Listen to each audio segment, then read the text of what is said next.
Quero saudar a igreja com a graça e a paz do Senhor, amém? Olha para a pessoa mais linda e cheirosa que está do seu lado. Fala para ela que bom que você veio. É muito bom te ver aqui essa noite. E esse lugar fica mais bonito e cheiroso com você aqui. Amém? Glória a Deus. Abra sua Bíblia. Evangelho de Mateus, capítulo 14. Eu quero só fazer algumas observações aqui do que já foi falado. A Sandra falou desse acontecido que aconteceu aqui. Eu quero desafiar você a não esperar para o ano que vem o que você pode fazer hoje. Comece a orar para Ele, por você que é a igreja. Não é pela igreja, porque eu sou a igreja, você é a igreja. Comece a orar por você, que é a igreja, hoje. E de fato, fico feliz em saber que o inimigo está furioso conosco. Que sinal que a gente está sacudindo ou perturbando o inferno. Como eu disse aqui na última pregação, dos perturbadores, não é verdade? Não é a gente que tem que perseguir os macumbeiros, eles têm que perseguir a gente mesmo. Tá certinho. Eu fico feliz por isso. Nós não vamos ser conhecidos como perseguidores, mas como perturbadores. E vamos ser perseguidos. Essa é a função da igreja. E eu me alegro por isso. Então não deixe de orar pela igreja. Você é a igreja. Não deixe para 2017. Ore hoje. Ore amanhã. Ore depois. Enquanto Deus te der vida e fôlego, ore. Amém, Alexandre? Outra coisa, o reencontro é para quem já passou pelo encontro. Porque tem gente que está na escola de líderes e ainda não passou pelo encontro. Então, se você já passou pelo encontro e já fez ou estará no módulo 2, está convidado a participar do reencontro. O valor é R$200. Ok? Acho que é só isso. Mateus 14. Você que encontrou, se coloque em pé. Vou estar lendo a partir do verso 22. Quem achou, diga glória a Deus. Mateus 14, a partir do verso 22, diz assim: Logo a seguir, compeliu Jesus os discípulos a embarcar e passar adiante dele para o outro lado, enquanto ele despedia as multidões. E despedidas as multidões, subiu ao monte a fim de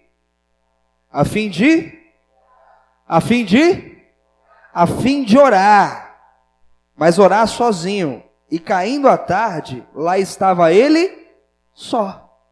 Entretanto, o barco já estava longe, a muitos estádios da terra, açoitado pelas ondas, porque o vento era contrário. Na quarta vigília da noite, foi Jesus ter com eles, andando por sobre o mar. E os discípulos, ao verem-no andando sobre as águas, ficaram aterrados e exclamaram: é um fantasma! E todos, tomados de medo, gritaram. Mas Jesus imediatamente lhe disse: tende bom ânimo, sou eu, não temas. Vira para a pessoa que está do seu lado e fala para ela: tenha bom ânimo, é Jesus, não tenha medo. Fala para outra pessoa: tenha bom ânimo, é Jesus, não tenha medo. Fala para uma outra terceira pessoa: tenha bom ânimo, é Jesus, não tenha medo. Continuando a leitura, respondeu-lhe Pedro, disse: se és tu, Senhor, manda-me ir ter contigo sobre as águas. E ele disse: então vem. E Pedro, descendo do barco, andou sobre as águas e foi ter com Jesus. Reparando, porém, na força do vento, teve medo. E começando a submergir, gritou: salva-me, Senhor! E prontamente Jesus, estendendo a mão, tomou-lhe e disse: homem de pequena fé, por que duvidaste? Subindo ambos para o barco, cessou o vento, e os que estavam no barco adoravam, dizendo: verdadeiramente és o Filho de Deus. Pai, verdadeiramente tu és o Filho de Deus. Verdadeiramente tu és o nosso Senhor. Verdadeiramente tu és o nosso Salvador, o meu Senhor, o meu Salvador. Verdadeiramente tu és dono dessa igreja. Verdadeiramente Tu és, ó Pai, Senhor dessas famílias, Senhor dessas casas, Senhor das nossas vidas. Verdadeiramente Tu estás presente neste lugar. Verdadeiramente Tu és vivo e mais vivo do que a nossa própria vida. Senhor Pai, Te agradecemos pela Tua presença neste lugar, nessa igreja. Essa igreja é Tua. Se levantam contra essa igreja, estão se levantando contra o Senhor. Por isso, ó Pai, essa igreja é Tua. Toma em as Tuas mãos. Toma a nossa vida em Suas mãos. Toma o Teu lugar hoje aqui neste lugar. Em nome de Jesus. Amém. Pode se assentar. Logo de cara eu quero compartilhar algo que me chamou muita atenção. Duas coisas que me chamaram muita atenção nesse texto.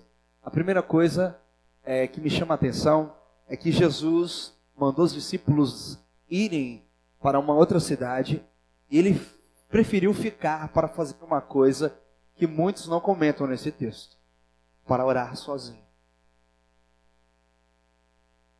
Muitas pessoas não levam a oração a sério. Muitas pessoas não encaram a oração como algo que elas precisam fazer, como algo que elas dependem disso, como se fosse um oxigênio para o seu corpo, para a sua vida. A oração, ela é fundamental na vida de um cristão. Um cristão sem oração não é cristão. Não pode nem ser chamado de cristão. Um cristão que não ora não pode ser considerado cristão. Porque a oração é o que nos faz ter um relacionamento com Deus. Qual é a maneira de nós nos relacionarmos com Deus? Através da oração. Não existe nenhuma outra forma. A oração é a única maneira com a qual eu posso me relacionar com Deus.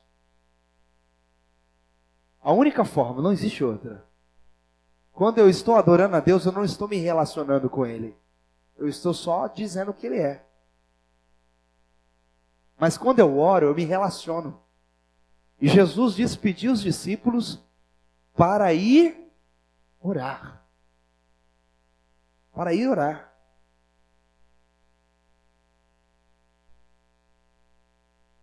Quantos aqui de nós somos capazes de mandar alguém embora para ir orar? Quantos de nós somos capazes de falar assim, fulano, agora eu não posso te receber na minha casa como visita porque eu vou falar com Deus? Quantos de nós são capazes de falar assim, fulano, eu sei que você veio de São Paulo para me ver, mas dá um tempinho que agora eu estou falando com Deus, eu vou falar com Deus. A gente não dá muita importância para isso. E com certeza, muitas vezes, tem muitas coisas que a gente acha sem perceber. A gente não faz isso de propósito, sem perceber. Coisas mais importantes que a oração. E sabe o que eu penso? Eu não sei se você já parou para pensar nisso. Tem uma coisa que eu penso, que Jesus ele aproveitava o seu tempo para orar. E a quarta vigília é o período da madrugada. Jesus parou para orar de madrugada. Meu querido, se você for parar para analisar, eu não sei se você já parou para pensar nisso. Eu parei. Toda vez que Jesus ia orar, para mim, no meu entendimento, meu simples entendimento, ele ia fazer por saudade da sua terra natal. Porque ele sabia que ele não era daqui. O único momento dele viver um pedacinho do céu era quando ele orava. O único momento que ele tinha para se sentir de fato na sua casa, na sala do Pai, era quando ele orava.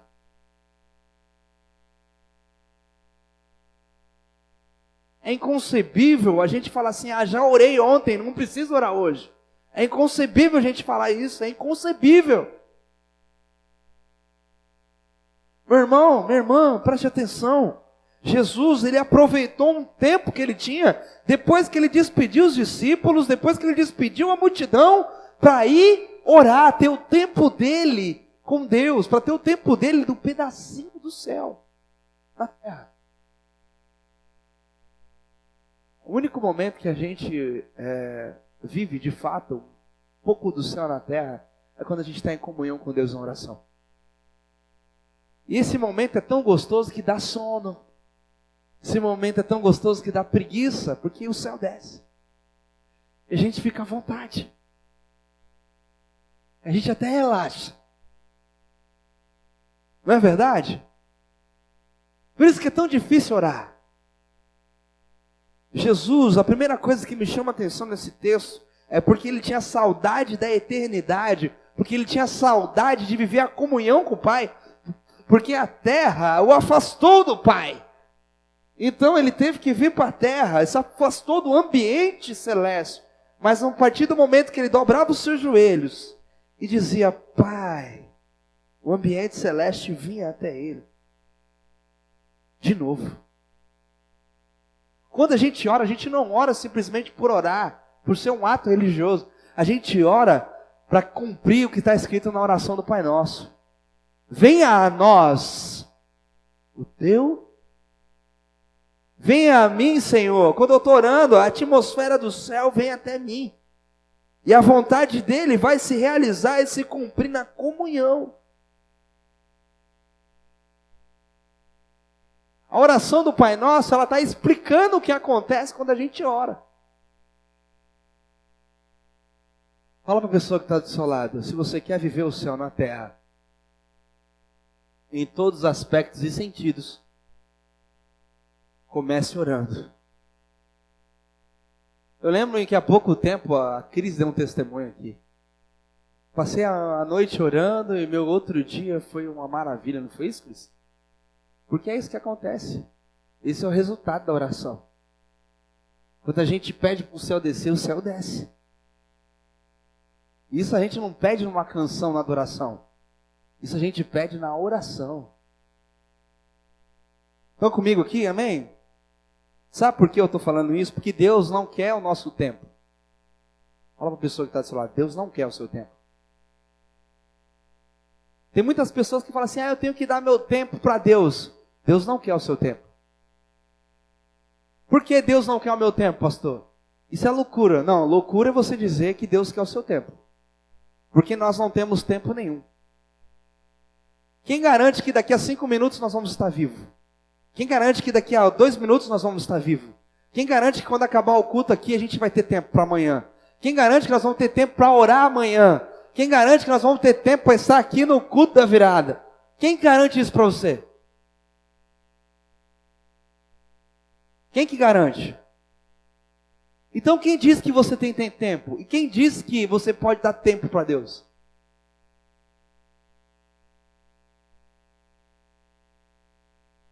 Nós não temos tempo. Quem diz que a gente tem tempo? Amanhã eu faço. Amanhã eu vou, amanhã eu oro. Quem diz que a gente tem tempo? Nós não temos tempo. Como é que eu posso dizer, Kiko, amanhã eu vou na sua casa? Se eu nem sei se amanhã eu estou vivo. Eu não posso prometer tempo para ninguém porque eu não tenho tempo. Ninguém tem tempo. Então, o que eu posso prometer? A gente tem que falar assim, Alexandre, eu vou na sua casa amanhã, se Deus quiser. Então a gente não promete tempo, a gente promete fé. Fala uma pessoa que está do seu lado, eu não posso prometer tempo para você. Mas eu posso prometer fé. Se Deus quiser, as coisas vão acontecer. Ninguém pode oferecer o que não tem. Então nós oferecemos tempo? Não, a gente oferece fé. Porque o nosso amanhã, o seu amanhã, o meu amanhã, está nas mãos de quem? Está nas mãos de quem? Nas mãos de quem, igreja? De Deus. Nós não oferecemos tempo, não temos tempo a oferecer. Nós temos fé a oferecer. Meu querido, não sabemos o que vai acontecer com a gente daqui a 1 minuto. Esses dias eu estava vendo um filme e me chamou a atenção. No filme que a mulher ela teve um ataque neural e ela estava tomando café na mesa assim, é uma doença que existe mesmo. Ela estava tomando café na mesa assim com os seus familiares, a mulher levantou a colher e parou. Na hora que ela parou, ali ela caiu. Ela teve um ataque neural, eu não sabia nem que isso existia. Quem garante que daqui a 1 minuto, eu e você, nós vamos estar vivos? Quem garante? Se um dia um aneurisma quiser visitar a gente, Na hora que a gente está conversando, já era. Bal. Então nós não oferecemos para as pessoas tempo. Nós oferecemos fé. Deus é quem concede tempo para mim e para você, para buscarmos a presença dEle. Deus é quem nos garante, nos oferece tempo. Porque Ele é o dono do tempo, Ele é o Senhor do tempo. Ele é dono do presente, do passado e do futuro. Ele é o Senhor do tempo. E Jesus sabia disso. Ele sabia que Deus era quem concedia tempo para Ele nessa terra. Por isso que Ele não perdia tempo em buscar a Deus. Por isso que você, ao vir a essa igreja essa noite, não quis perder tempo. Você quis buscar a Deus agora. Agora. Então aplauda o Senhor pela sua vida. Aplauda o Senhor pela sua vida. Aleluia. Jesus sabia disso. Você está sabendo disso agora, então não perca tempo de buscar ao Senhor. Buscar-me-eis e me achareis, quando me buscardes de todo o vosso coração. Busque ao Senhor de coração, em todo o tempo, e fora de tempo, em nome de Jesus. Jesus sabia que aproveitando o tempo que Deus lhe daria nessa terra, Ele conseguiria fazer grandes coisas lá em Genezaré, aonde Ele mandou os discípulos. Ele mandou os discípulos aonde? Genezaré. Porque Ele sabia que Genezaré, naquela cidade, Ele ia enfrentar muitas dificuldades. Então antes dele ir para lá, Ele foi orar. Antes ele falou para os discípulos, vão para Genezaré que já eu chego. Mas eu vou ter um tempo com Deus antes. Porque eu sei que o negócio lá vai ser barra pesada. Meu querido, minha querida, o mar e as tempestades nesse texto representam todo tipo de circunstância adversa que estava tentando impedir Jesus de chegar ao seu objetivo. As forças das trevas se apropriaram da natureza para impedir que Jesus chegasse à cidade de Genezaré. Porque na cidade de Genezaré foi o lugar onde Jesus mais realizou milagres em todo o seu ministério. Foi onde Jesus operou grandes coisas em todo o seu ministério.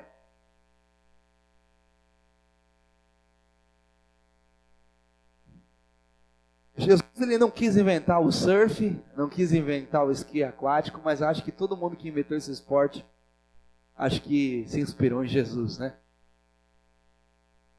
Porque ele foi o primeiro homem que andou sobre as águas. Primeiro, mas não único, porque Pedro também andou. E hoje nós podemos ver que cada um de nós,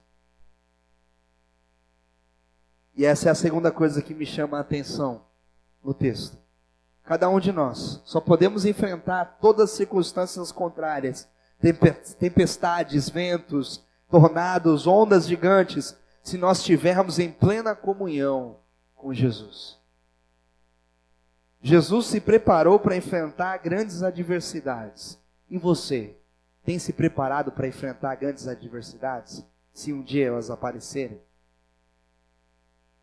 Se hoje acontecer uma grande luta, começar uma grande luta na sua vida, você está preparado? Pastor, a gente nunca está preparado. Não está porque não quer. Não está porque não quer. Grandes lutas só vêm para grandes guerreiros. Só que nem todo grande guerreiro se prepara para um grande treino. Segunda coisa que me chama a atenção é que essa comunhão com Deus vai ajudar a gente a transformar o natural em sobrenatural. Jesus, em meio a essas dificuldades naturais, de tempestades, ventos, ele passou por tudo isso de uma maneira sobrenatural. Em meio a coisas naturais, Jesus passou de uma maneira A chuva é algo natural? Uma tempestade é algo natural? Sim ou não? As ondas, o mar agitado não é algo natural? Sim ou não? vento fortes, grandes ventanias, não é algo natural? Mas Jesus passou em meio a essas dificuldades naturais de uma maneira sobrenatural. Você pode aplaudir esse Jesus por isso?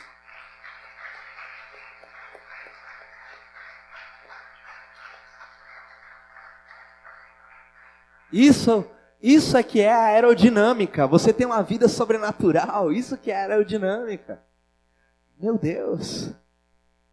Em meio às adversidades naturais, você tem uma vida sobrenatural. Isso é aerodinâmica. Meu querido, Jesus era o próprio Deus na terra. Você pode dizer, Jesus era o cara, porque ele era Deus. Pois é, ele era Deus, mas ele falou para uma pessoa como Pedro, e como eu e você, que é possível você passar em meio aos problemas naturais, às dificuldades naturais, e andar de uma maneira sobrenatural. Pedro era um homem, um ser humano, não era Deus, era um ser humano como eu e você, e conseguiu andar de uma maneira sobrenatural em meio a tudo isso. Vocês estão aqui comigo? Amém? Então a gente vai falar um pouquinho de Pedro, alguém humano como eu e você. E eu quero começar dizendo que os discípulos conheciam o mar e sabiam que só existiam duas maneiras de atravessar o mar naquela situação: nadando ou boiando. Não tinha outra forma. Para atravessar o mar, a gente atravessa de barco. Ou a gente atravessa nadando. Ou a gente atravessa boiando. E do jeito que estava o mar, era impossível um homem nadar naquelas condições, boiar naquelas condições, um barco passar naquelas condições. E de repente eles veem uma pessoa andando sobre um mar naquelas condições. Ele vê um homem andando sobre as águas em meio a tempestades. Pensaram que era um fantasma, com medo gritaram. E Jesus disse logo, não tenha medo, sou eu. Quantas vezes a gente não está passando por situações adversas e a gente tem medo? Eu falo isso porque eu também tenho medo. E não vem dizer que você não tem medo não, porque você também tem medo. Vou te dar um exemplo clássico de medo. Todo mundo aqui quer ir para o céu, mas se eu perguntar aqui, quem quer morrer hoje? Ninguém quer. Todo mundo tem medo. Todo mundo tem medo. Só que Jesus disse claramente, tenham bom ânimo, fiquem tranquilos, sou eu. Só crendo na palavra de Jesus para o nosso medo ir embora. Meu querido, só Jesus pode acalmar o mar, a tempestade e tudo aquilo que nos impede de prosseguir. Só Jesus pode acalmar o nosso coração nos momentos de luta, nos momentos de tempestade. Tem uma canção que eu gosto muito do Anderson Freire, que ele diz isso: acalma o meu coração, acalma o meu coração, o vento está soprando, mas é te adorando que venço o mar da aflição. Um louvor que eu gosto muito, porque traduz o que é você poder esperar de Deus uma palavra para acalmar o seu coração. Quantos aqui já precisaram de uma palavra de Deus para acalmar o seu coração? Quantos aqui? Às vezes o negócio está tão tenso que Deus precisa liberar uma palavra para acalmar o nosso coração. A tempestade que está aqui dentro, nem está aqui, está aqui dentro. Então com isso Pedro nos ensina 3 atitudes. A primeira atitude que Pedro nos ensina como ser humano é a crer. Repita comigo, eu preciso crer. Crer não tem nada a ver com observação. Crer não tem nada a ver com observação. Ah, eu queria fazer uma observação. Crer não tem nada a ver com isso. Eu posso fazer uma observação. Ah, eu quero fazer uma observação, passar uma informação. Ó, eu gostaria de ter um time de futebol. profissional. Fiz uma observação. Porque observação é você passar uma informação. Mas a crença não. Crença é você pegar todo o seu dinheiro, fazer um empréstimo e montar um time de futebol. Isso é crença. Tem nada a ver com observação. Observação é, meu sonho é ter um time de futebol profissional. Isso é observação. Crença é você gastar tudo que você tem e o que não tem para montar um time de futebol. Você está crendo nisso. A crença te leva a agir. Crença não tem nada a ver com convicção. Ela vai além da convicção. Porque convicção é o seguinte: eu sou convicto que eu sou contra estudos nucleares no Brasil. Mas aí se eu escrevo um cartaz e vou fazer protesto diante de uma usina nuclear, isso é crença. A convicção é, eu não gosto de bombas nucleares e trabalhos nucleares, estudos nucleares. Isso é uma convicção. Mas você pegar uma placa, vestir uma camisa e lá para frente, abaixa as atividades nucleares. Abaixa as atividades nucleares. Isso é crença. Isso é crença. A crença te leva a agir. E foi o que Pedro falou. Foi o que Pedro fez. Estão comigo aqui? Verso 29. E Pedro olha para Jesus e diz assim: se és tu, Jesus... Verso 28, perdão. Se és tu, Jesus, me manda ir contigo sobre as águas. Ele não fez uma observação, ele não fez uma convicção. Teve uma ação. Fala comigo assim, repete comigo assim: minha crença me move.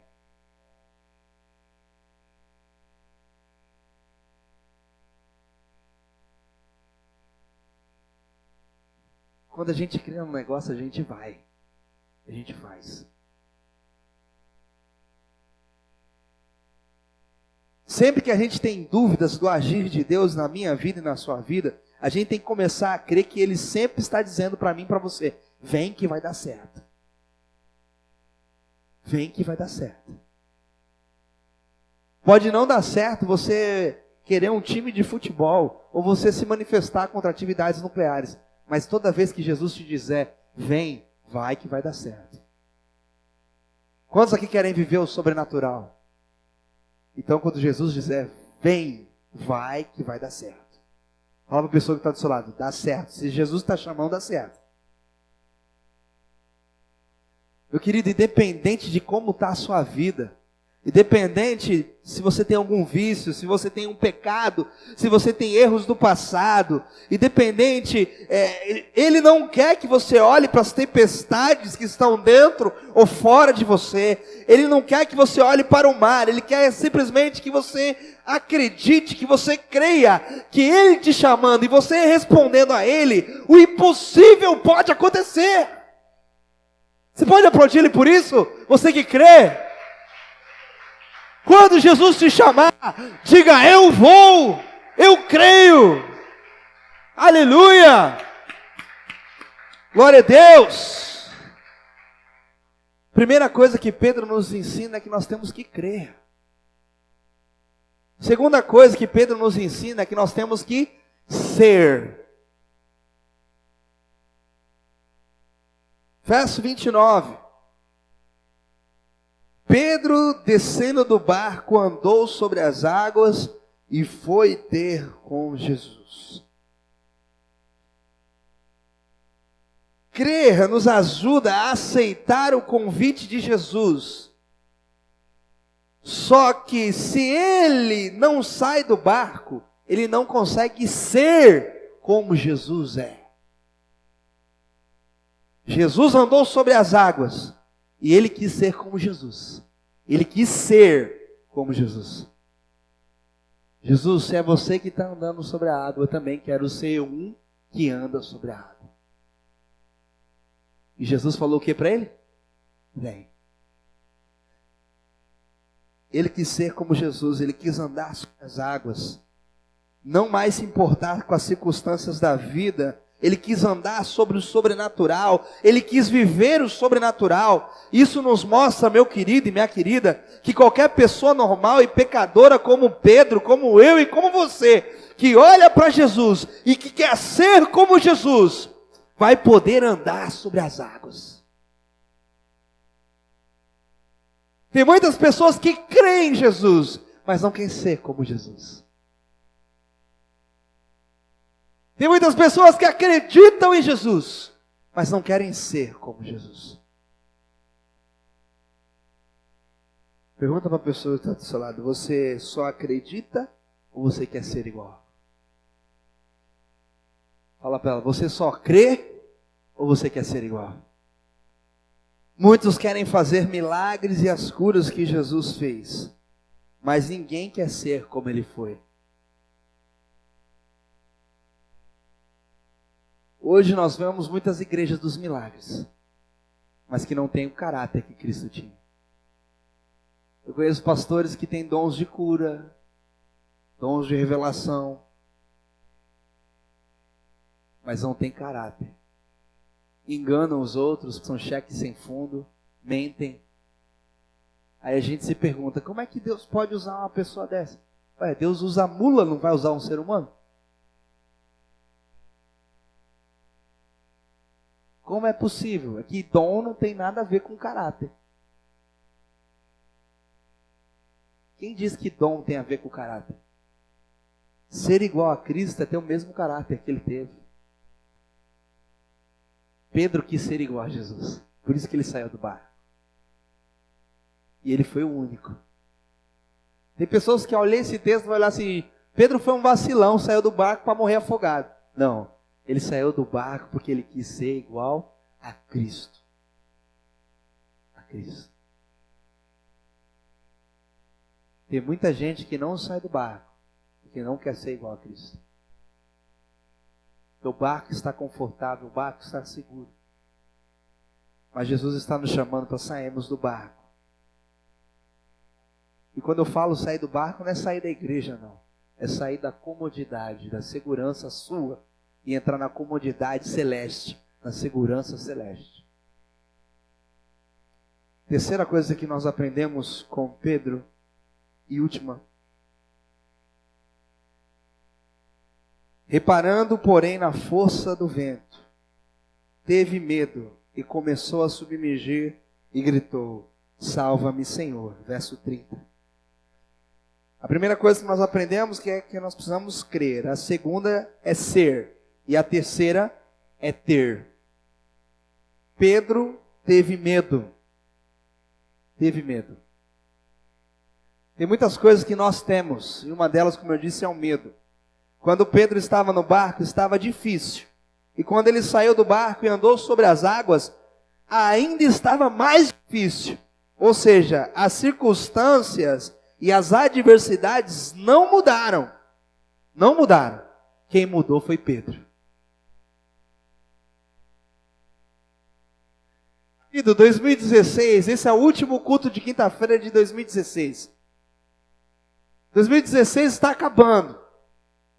Pode ser que o ano que vem não mude. Mas quem precisa mudar sou eu e você. Pedro estava em tempestade dentro do barco. Quando ele saiu do barco, a tempestade não parou, ela continuou. Mas quem mudou foi ele.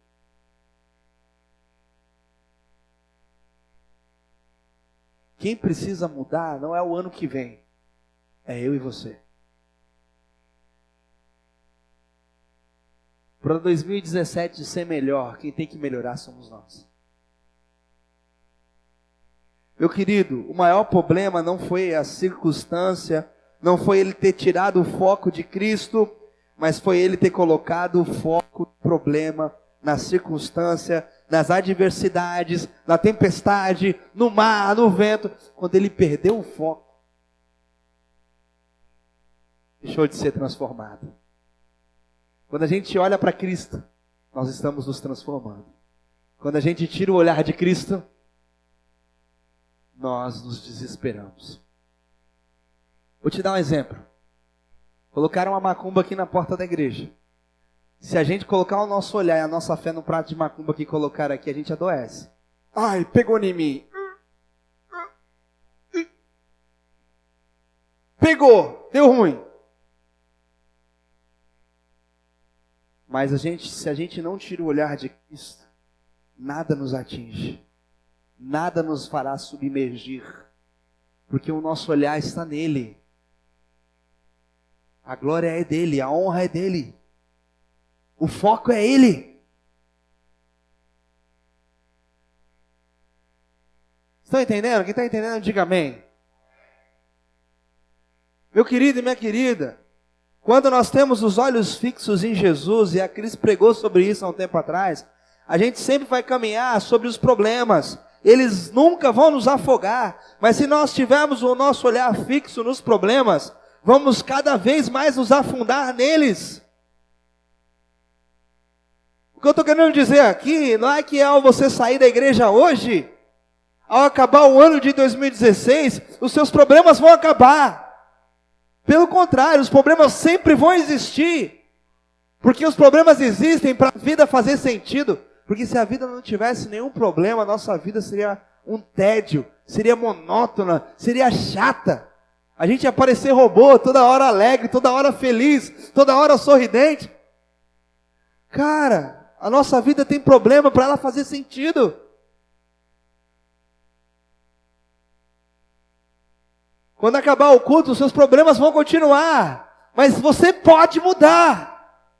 Você tem a escolha de querer mudar. Hoje eu estava conversando com o Nicolas, ele me lembrou de algo que eu falava muito no ano passado, né? Eu falava muito o seguinte: olha, eu posso orar por você, posso jejuar por você, mas eu não posso te mudar. Eu não tenho esse poder. Não posso decidir nem escolher nada por você.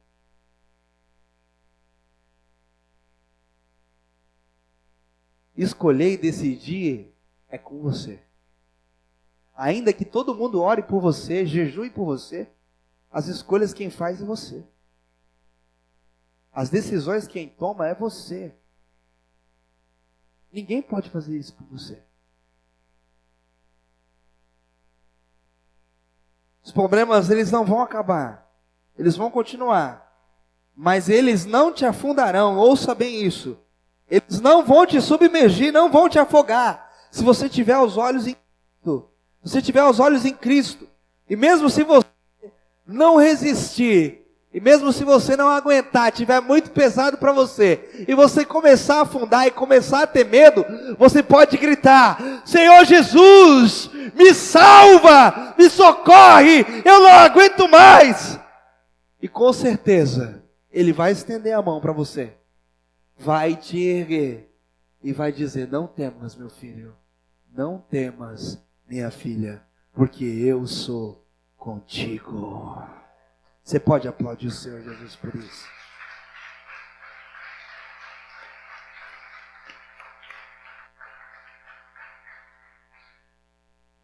Se o mar te submergir a sua mão, me traz à tona pra respirar e me faz andar sobre as águas. Tu és o Deus da minha salvação. És o meu dono, minha paixão, minha canção e o meu louvor. Querido, existe socorro para nós. Existe socorro para nós. Existe uma cruz no fim do túnel. Existe alguém de mãos estendidas, esperando a gente gritar e dizer: socorre. Socorre-me, Senhor. Ainda que você tenha problemas, ainda que você tenha medo, existe uma mão estendida para mim e para você, que faz toda a diferença. Quero concluir dizendo que é hora de nós termos atitudes como as de Pedro. Crer, ser e ter. para vencermos os nossos medos. E mesmo se nós não tivermos fé para andar sobre as águas, Jesus sempre vai acalmar a tempestade. Pois Jesus viu que a fé dos discípulos não estava dando conta do milagre. Não estava dando conta. A fé do discípulo não estava dando conta. E o milagre é feito baseado na incredulidade. Você quer ver um milagre acontecer na sua vida? Ei, igreja, escute isso. Quantos querem ver um milagre acontecer na sua vida? É importante isso que eu vou dizer. Você quer ver um milagre acontecer na sua vida? Não creia mais. Não acredite mais. Desista. Porque milagre só é feito para provar aos incrédulos que Deus existe. Amém, Vanessa? Pare de crer. Desista. E o Deus que não desistiu vai mostrar para você que Ele é Deus. É assim que milagres de verdade acontecem. Milagres só vêm, só acontecem para matar, para destruir a nossa incredulidade. E até quando a nossa fé não der conta, Jesus vai fazer um milagre. Quando a nossa fé não der conta, Jesus fará milagres acontecerem.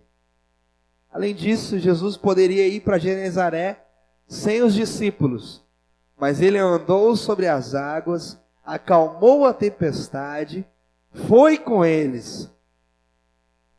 O que isso quer dizer? Que Jesus sempre vai ir ao nosso encontro. Jesus sempre vai ir no nosso ritmo. Jesus sempre vai esperar por nós. Jesus podia pegar o mar e ir embora, nem passar pelos discípulos. Mas ele foi ao encontro dos discípulos para tirar eles da incredulidade. Ele foi ao encontro dos discípulos para esperá-los. Meu querido e minha querida, Jesus vai sempre no nosso ritmo, mas a vontade dele é que a gente ande sobre as águas. Fala para a pessoa que está do seu lado, Jesus pode ir até no seu ritmo, mas a vontade dele é que você ande sobre as águas. Você que crê pode aplaudir ao Senhor Jesus. Se coloque em pé aí no seu lugar.